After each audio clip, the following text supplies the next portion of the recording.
আজকে আর তোমার কেউ খিচুড়ি আফা করবো না। আমার মনে হয় বাংলাদেশের ঘরে ঘরে খিচুড়ি হইতেছে। আসসালামু আলাইকুম, আশা করি সবাই ভালো আছেন। প্রতিদিন সকালবেলা ঘুম থেকে উঠে এরকম বৃষ্টি দেখা লাগে। আজকে আবার তার সাথে যোগ হয়েছে ব্যাঙের ঘ্যাঙর ঘ্যাঙর ডাক। তো টানা যেভাবে বৃষ্টি হইতেছে, এভাবে যদি কিছুদিন চলে বাংলাদেশে ডুবতে বেশি সময় লাগবে না। প্রথম প্রথম কয়েকদিন ভালোই লাগতো, বাট এখন পুরাপুরি বিরক্ত। গাছগুলো সব এই যে ভিজা একদম চুপচুপ, আর বাড়ির সামনে তো পুরা পানি জমে গেছে।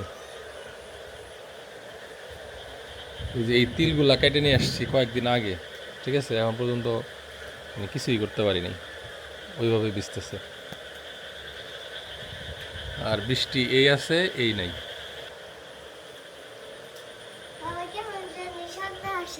হ্যাঁ, এইদিকে ঝিঝি পোকা আর ওইদিকে ব্যাং। তো বৃষ্টির ভিতরে ছাদে পানি জমছে কিনা এটা দেখার জন্য আসলাম। শম্পা, এই দেখো রেন লিলি ফুটছে, এই যে।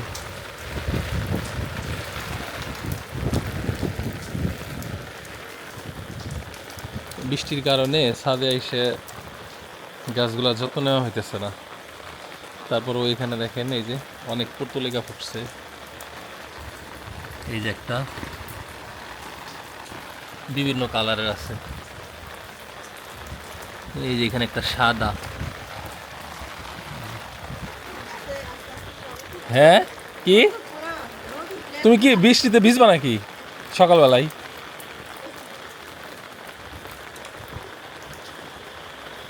এই তোমার লাউ গাছে কিন্তু আরো লাউ ধরছে।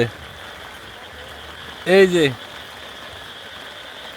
এই লাউ গাছটা যেদিন থেকে আমরা কাইটা ফেলতে চাইছি, সেদিন থেকে একের পর এক লাউ দিয়েই যাচ্ছে। ওই দিন এখান থেকে 2টা খাইছে, এখন এসে আরেকটা দেখলাম। ঠিক আছে, আজকে দেখে গেলাম, কালকে এসে দেখুন যে এটা খাওয়ার উপযোগী হয়ে গেছে।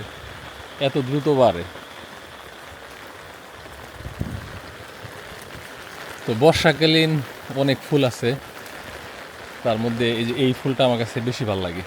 কিন্তু বৃষ্টিতে একেবারে নাজেহাল অবস্থা। খুব সুন্দর গ্রান।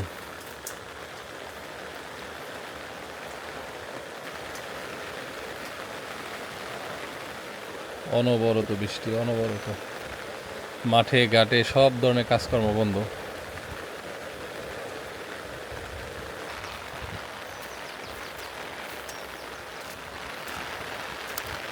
যারা প্রবাসে আছেন, দীর্ঘদিন বাংলাদেশে বৃষ্টি দেখেন না, তাদের জন্য মূলত এই বৃষ্টির মধ্যে একটু হাঁটতেছি।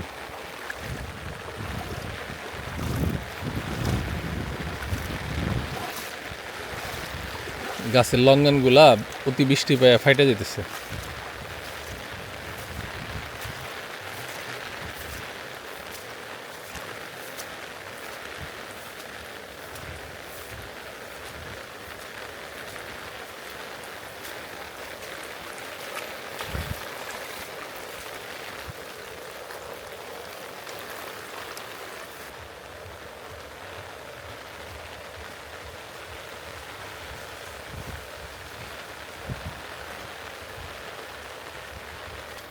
এই জমিগুলা চাষ দিতে হবে, হ্যাঁ, চাষ দিয়ে সবজি বুনবো, কিন্তু এই বৃষ্টির কারণে সেটাও করতে পারতেছি না।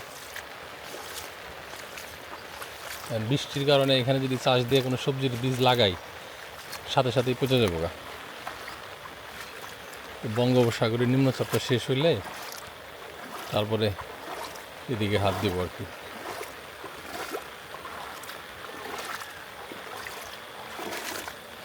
তো সেই প্রথম যখন এখানে খামার করি, তখন এদিক দিয়ে বেগুনের চারা লাগাইছিলাম।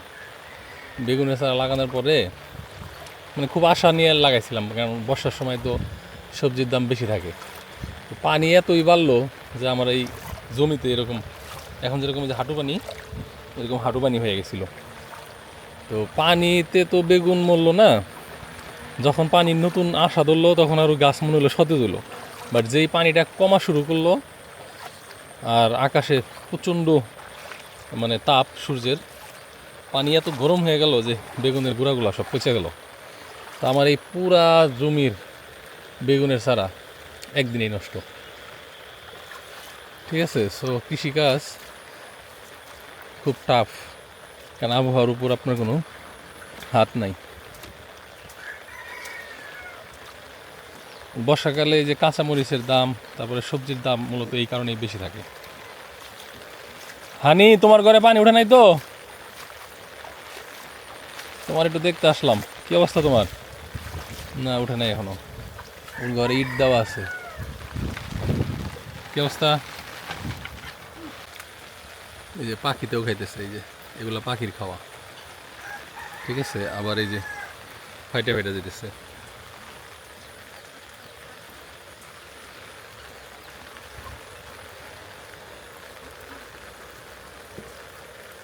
দরের লগে লগে পড়ে যেতেছে, মানে সিরার লগে লগে সিরা মানে ফেটে যেতেছে, হাত দিয়ে টাচ করলে ফেটে যেতেছে।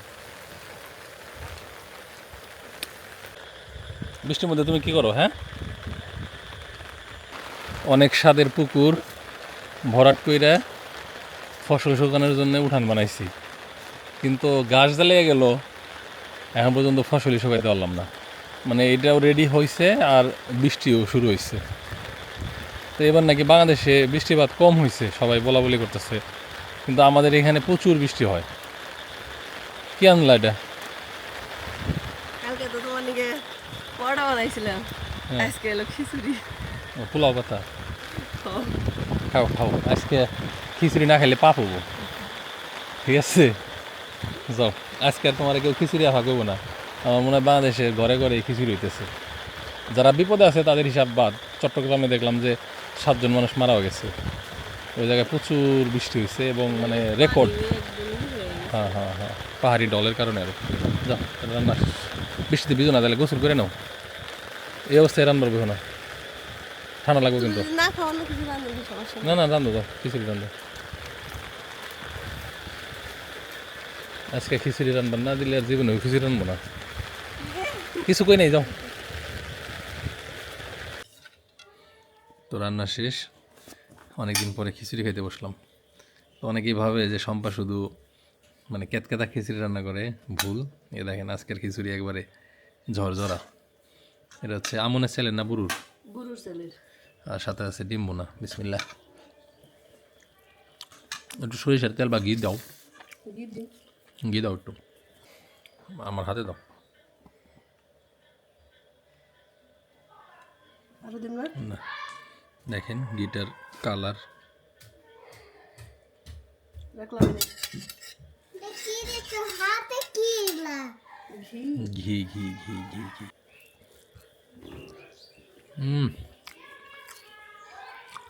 ঘি নেওয়ার সাথে সাথেই স্বাদটা চেঞ্জ হয়ে গেল।